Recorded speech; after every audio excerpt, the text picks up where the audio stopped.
Hey, ladies and gentlemen, this is Carmine Sabia for Explain America. And if you thought the Clintons were done in politics, think again.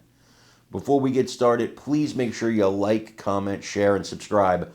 Those little things really help us out, and they help our channel continue to grow. I actually always believed this day was coming. I had no doubt in my mind. And so when I heard it yesterday, I was not shocked. You saw Jerry Nadler, longtime Democrat, suddenly, for almost no reason it appears, retired. He's in a safe district with a cruise to victory again. He's been in the House of Representatives forever, since Moses wore short pants, and yet he decides to retire. You have to wonder why that is. Well, last night, we got a glimpse into why that is. See, the Clintons believe they have a political dynasty, and they do. Listen, they do. Just like the Bushes, they have a political dynasty. These things tend to happen. I think the Trump team wants to have a political dynasty too. When you're born and raised in that environment and your parents are prominent, well, then it is normal for you to want to be in that position. And that's why the rumor now is that it will be Chelsea Clinton who vies for and likely takes Jerry Nadler's spot in the House of Representatives. And to me, that's just step one.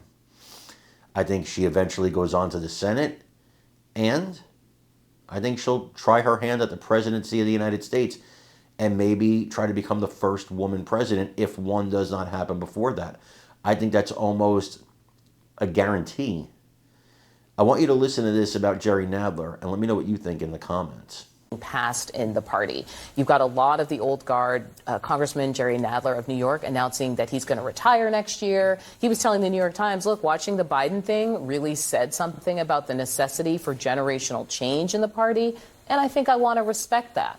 No doubt the Democratic Party is undergoing a transformation, and we have to point this out. In 2025, 3 Democratic members of Congress have died while in office. A half dozen others have actually announced their retirements from both the House and the Senate. Group chat is back. And Charlie, I hate to put you on the spot.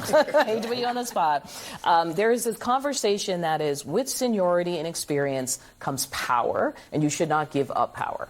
Well, the challenge I think the Democrats have is they've always, much more than the Republicans, rewarded the seniority system.